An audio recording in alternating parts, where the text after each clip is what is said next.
Hey, what's going on, ladies and gentlemen? My name is Rayge, and we are back today to break down Marvel Strike Force's newest blog post in terms of what's coming up here around the corner for the next week or so here. Now, before we get started, guys, I do want to just quickly pivot over here to show you some of the events that are still ongoing to make sure that you are taking advantage of it, especially since there's some freebies along the way. So first and foremost, remember, we have this Road to Blue Marvel event that started just a couple days ago, but this has been an awesome way for them just to release additional ISO 4 ions for us. And all you have to do is simply log in, play your war battles. Obviously, if you're like myself, playing Monday and Wednesdays, we'll have the war returning on Monday to take advantage of. And then as well, I wouldn't recommend this last component of the T3 level 4 ion spending. You don't need to actually spend any to maximize on this. And then where it stops is going to be, I believe, this milestone 10 mark. So you'll be getting a little bit of extra juice there for the ISO Purple 4.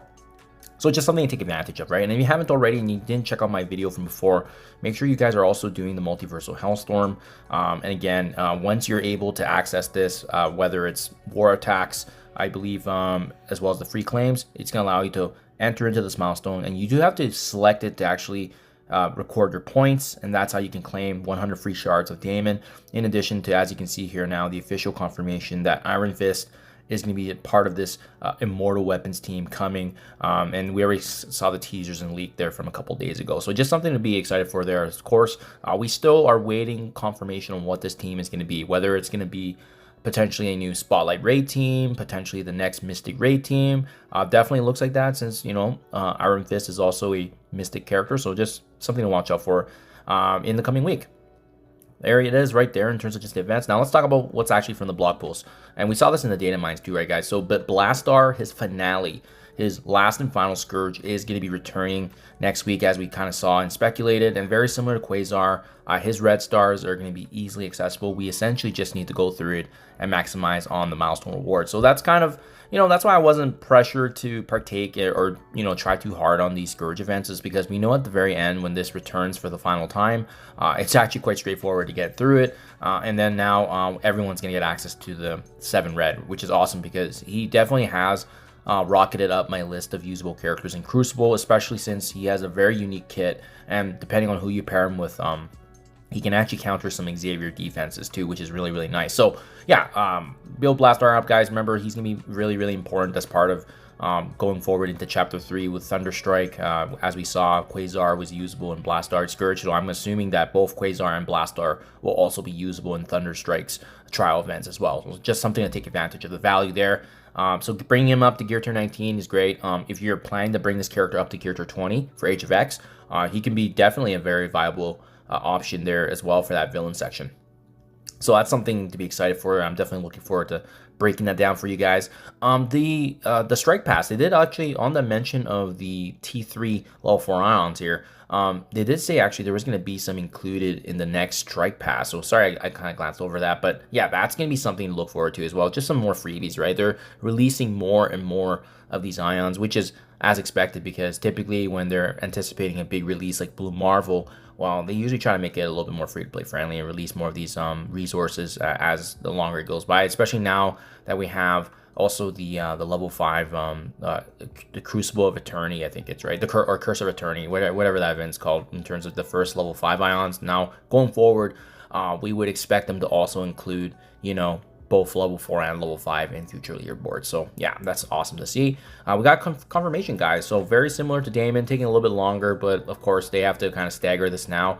And if you've been, you know, if you take advantage of the free shards that was available, we also got 10 shards from Twitch. So most of us should have 35 shards available for Living Mummy. His edition is coming on October 31st. So at the end of the month here, as we kind of expected. So we still have a little bit of time with the antimatter still being in the store for that. But just remember that there is going to be a transition to the new Vigil, I believe, first week of November. So just be mindful of how much antimatter you have, because I have been using them, especially now that Daemon's in the store. Definitely been taking advantage of that. So that's something to be noting for the coming week here. And then last but not least, and we knew this from the data mines weeks ago as well, Zombie Kestrel finally joining Marvel Strike Force officially.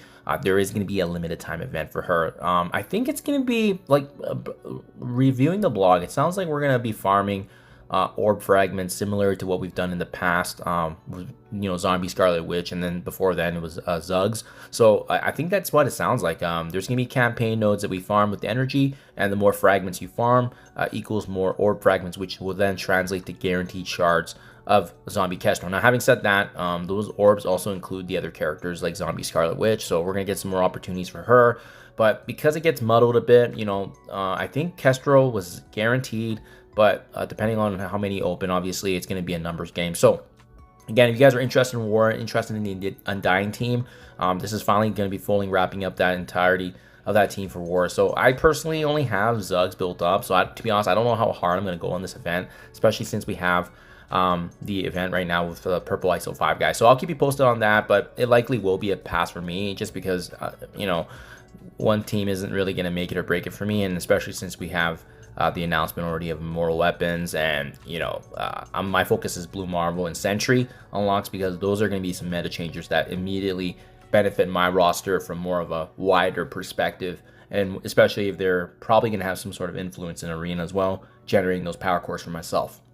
So be on the lookout for that, guys. Either way, I'll break the news to you again next week as a reminder for those that missed this video anyways. But yeah, that is it in a nutshell for the blog post.